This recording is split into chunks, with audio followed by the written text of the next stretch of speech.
kā labs kungs teica, 19. gadsimtā bija, kā jūs domājat, kas, ar ko tas bija saistīts? Fonogrāfi, jā, skaņas pārraidīšana. Un 20. gadā, kā jūs domājat, pagājušā gadsimta 1920. Kas un katrā mājā gandrīz ir? Elektrība bija agrāk. Televizors. Jā, bonus tam, kurš teica televizors. Tagad skatāmies, tātad tas, kas bija izgudrots pirms 5000 gadu, ir ritenis. Nevajag izgudrot riteni, viņš jau bija izgudrots. Skaitāmie kaulīgi, abapus, kā viņi sauc, arī apmēram ap to laiku. Kā jūs pilnīgi pareizi pateicāt, 1000. gadā bija fērverks, pulvers ieviests. Drukāšana šī laika posmā strādāja ar teleskopiem, pirmais, kas tos izmanto, ir Galilejs. Edvards Dženers, britu ārsts, pirmo reizi izmantoja vakcīnu pret bakām. Kopš tā laika vakcinācija un cīņa ar mikrobiem iznāca uz skatuves. Kā jūs teicu, fonogrāfs, televizors un internets starp militārām vienībām. Tagad ir jautājums par cilvēkiem, kuri izmainīja civilizācijas vēsturi, bet mēs esam vienmēr mākam precīzi pateikt, ko tad viņi ir izgudrojuši. Blēs Paskals ievies skaitāmo mašīnu. Filosofs un matemātiķis izdomāja skaitāmo mašīnu. Filofārdsvords, kā jūs domājat? Filofārdsvords. Ko no tā, kas tur augšā redzams, ir izgudrojis Filofārdsvords? To mēs redzēsim. Johans Gutenbergs dzirdēts vārds, Tomas Edisons un Džeims Vats. Un tagad paskatīsimies, ko tad šie cilvēki ir izdarījuši, ka palikuši vēsturē. Orvels un Viljams Raits veids pirmo lidojumu, kurš gan šis pirmais lidojums bija īsāks nekā mūsdienu Boeinga 747 spārns. Bet viņi bija pirmie, kas šo lidojumu veids. Viņi pēc izglītības, tad mūsu ģenerālais jautājums ir, vai katrs var būt izgudrotājs. Šie cilvēki pēc izglītības tiešām viņi ieguva tādu izglītību, kurā jomā viņi darbojās. Blēs Paskals, filosofs un matemātiķis, faktiski Paskala likums fizikā, tūlīt fizikas kā tāds nebija. Filofārdsvords. Viņš pēc izglītības nebija piemērots televizoru izgudrošanai, bet viņš ļoti aizrāvās ar televizoru. Viņam bija dažādas nodarbes. Droši vien arī kādam no mums tā ir, ka ir dažādas nodarbes. Par Gutenbergu ir zināms, ka viņš bija labs uzņēmies, bet vispār par viņa biogrāfiju ir ļoti maz ziņu, lai gan viņš izdomāja veidu, kā pierakstīt, kā drukāt un pavērot. Tomas Edisons, kuram mēs pateicamies, piemēram, par spuldzītēm, viņš bija savas zināšanas, viņam bija apmēram vairāk kā 1000 patentu. Savas zināšanas viņš ieguva pašmācības ceļā, tātad viņam nebija formālās izglītības, kas viņam palīdzētu. Džeims Vats, mēru instrumentu mehānītis, tad viņš bija amatnieks, kurš pēc tam, kā labs kungs pareizi pateica, tvaika dzinēja ieviest. Un tagad ir izgudrojumi, kurus mēs noteikti mākam nosaukt, bet man vismaz bija problēmas nosaukt vairumu šo cilvēku vārdus, vai arī gadījumā, ja es zināju vārdu, es nespēju iedomāties, ka cilvēkam bija tieši tāda izglītība un ir savādāk. Bartolomeo di Francesco Cristofori, 1709. gads, kā jūs domājat, ko viņš ieviesa? Bartolomeo Cristofori. ko pēc tam izmantoja daudzie mūzikas ģēniji. Klavieris. Nākamais, kas mums ir? Teds Hofs. Teds Hofs. Kā jūs domājat? Pirmais mikroprocesors. Teds Hofs ir ievies. Tālāk jautājums par Samuelu Coltu. Nav jautājumu.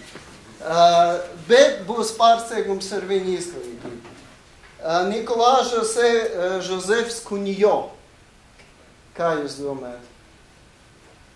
Arī izgudrojums, kurš faktiski ir pamatā tam, ko mēs darām, ir skolta. Tas ir pirmais tvaika dzinējs, kas palīdzēja mašīnām ar ātrumu 3 km/h pārvadāt kara lielgabalus. Kas mums vēl šajā sarakstā? Samuels Morse. Ko mēs zinām par Samuelu Morse? Pilnīgi pareizi. Un Teodors Maimans, faktiski jūs varat izskaidrot, kas ir palicis pilks stars. Es tagad neredzu norādi, tūlīt paskatīsimies, vai mums ir.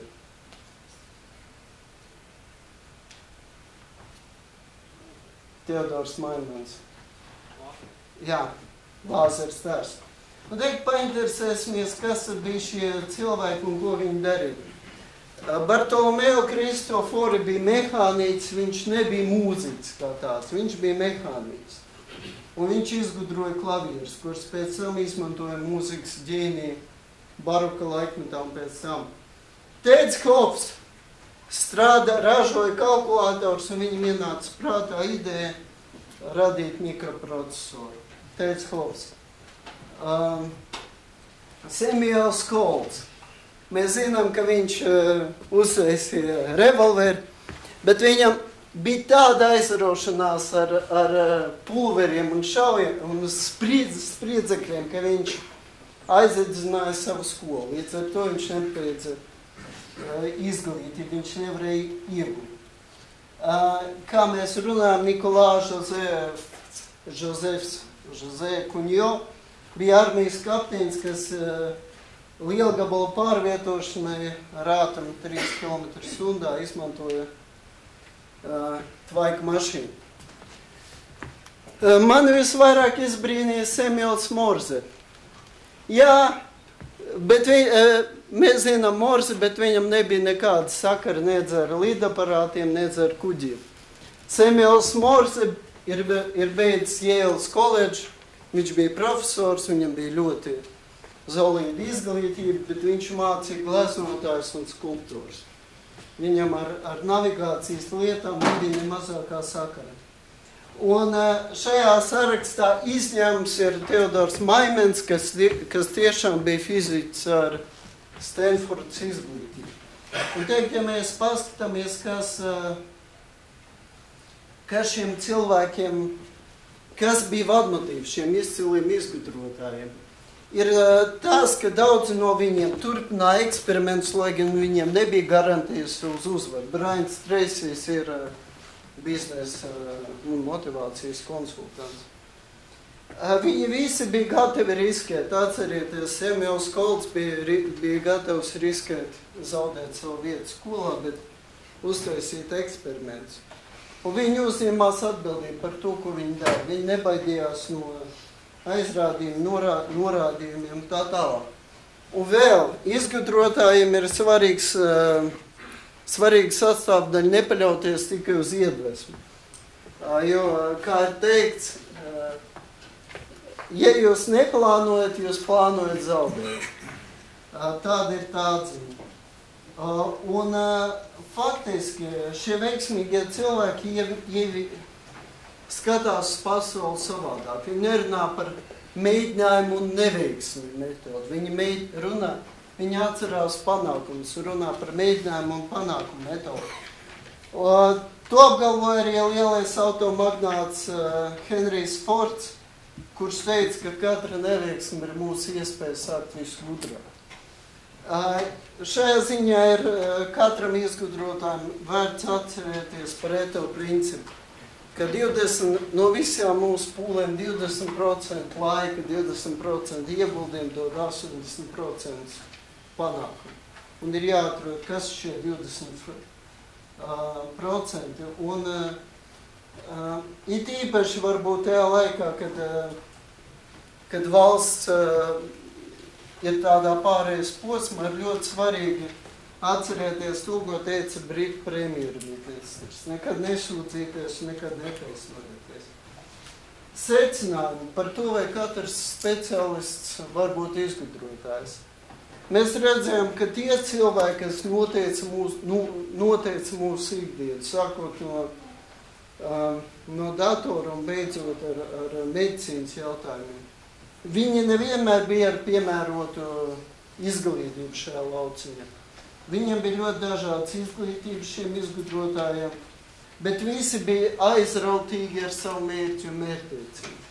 Viņi tiecās pēc savu mērķi. Viņi nebaidījās riskēt un bija gatavi mācīties no kļūdām un sākt no jauna. Un tāpēc viņi izmainīja nākotni. Jā, paldies.